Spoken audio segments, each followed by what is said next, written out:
Hi everyone, in front of me I've got Samsung Galaxy A56 and let me share with you how to set the camera timer on this device.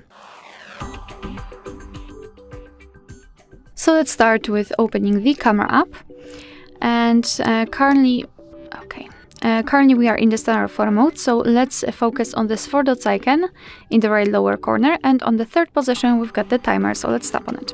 In this device we've got 4 different options, so off, 2, 5 and 10 seconds delay. So let me choose 10 seconds delay, just tap on this option, it will be immediately highlighted. What is more, it is visible right here at the top, so we can always check whether we've got the timer set or not.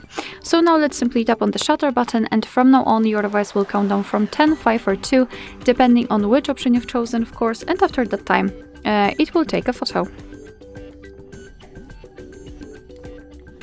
Alright, so you can quickly turn off the timer just by tapping, not here, just by tapping on this icon here and tapping on the turn off icon without any kind of countdown. So here we've got, let's say, a shortcut for the timer. Of course you can do it right here also, and from now on your device will take photos right after touching the shutter button.